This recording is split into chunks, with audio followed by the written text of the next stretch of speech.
پیسہ لے کے وہاں چلا گیا، ہمارے کھانے پینے کے لیے کچھ نہیں ہے، تو ذات راہ کا ہونا، مالی استطاعت کا ہونا، گھر کا خرچ دینا، یہ حج کی شرائط میں سے ہے۔ اگر ایک شرط بھی نہ ہوئی حج نہیں ہوگا، اس لیے تمام حضرات ان شرائط کو پورا رکھ کر حج کی ادائیگی کے لیے جائے کریں۔ قرآن کریم کے اندر اللہ پاک نے کیا ارشاد فرمایا ہے؟ جناب ابراہیم خلیل اللہ علیہ السلام نے کہا وَإِذْ يَرْفَعُ إِبْرَاهِيمُ الْقَوَاعِدَ مِنَ الْبَيْتِ وَإِسْمَاعِيلُ، جب دونوں باپ اور بیٹا بیت اللہ کی بنیادوں کو اٹھا رہے تھے، اللہ سے دعائیں مانگ رہے تھے، مولا ہمیں حج کے لیے قبول فرما لے، اپنے گھر کے لیے قبول فرما لے۔ ربنا وجعلنا مسلمین لک ومن ذریتنا امة مسلمة لک وارنا مناسکنا وتب علینا انک انت التواب الرحیم۔ مولا تو ہمیں اپنے گھر کی خدمت کے لیے قبول فرما، ہمیں حج کا علم بتا، ہمیں اپنا فرمانبردار بندہ بنا دے۔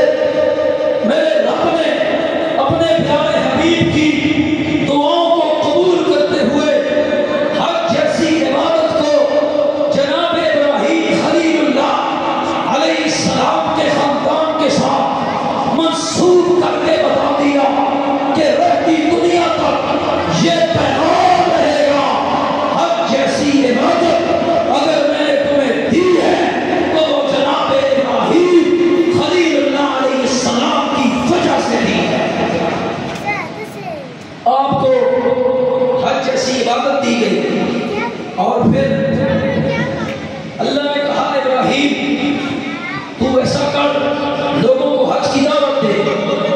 حضرت ابراہیم علیہ السلام نے لوگوں کو حج کی دعوت دی، وَأَذِّن فِي النَّاسِ بِالْحَجِّ، بیت اللہ کو تعمیر کر رہے ہیں، جہاں تک آپ کا ہاتھ پہنچتا تھا وہاں تک ہاتھ گیا۔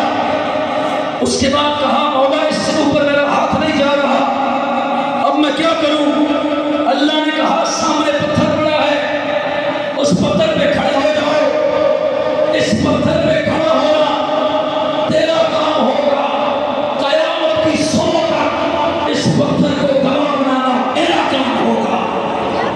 آپ بیت اللہ میں دیکھتے ہیں بالکل خانہ کعبے کے ساتھ ایک جگہ ہے جس کا نام ہے مقام ابراہیم۔ کیا نام ہے؟ مقام ابراہیم۔ اس کے اندر حضرت ابراہیم علیہ السلام کے پیروں کے نشان ہیں، آپ غور سے دیکھیں تو آپ کو نظر آئیں گے۔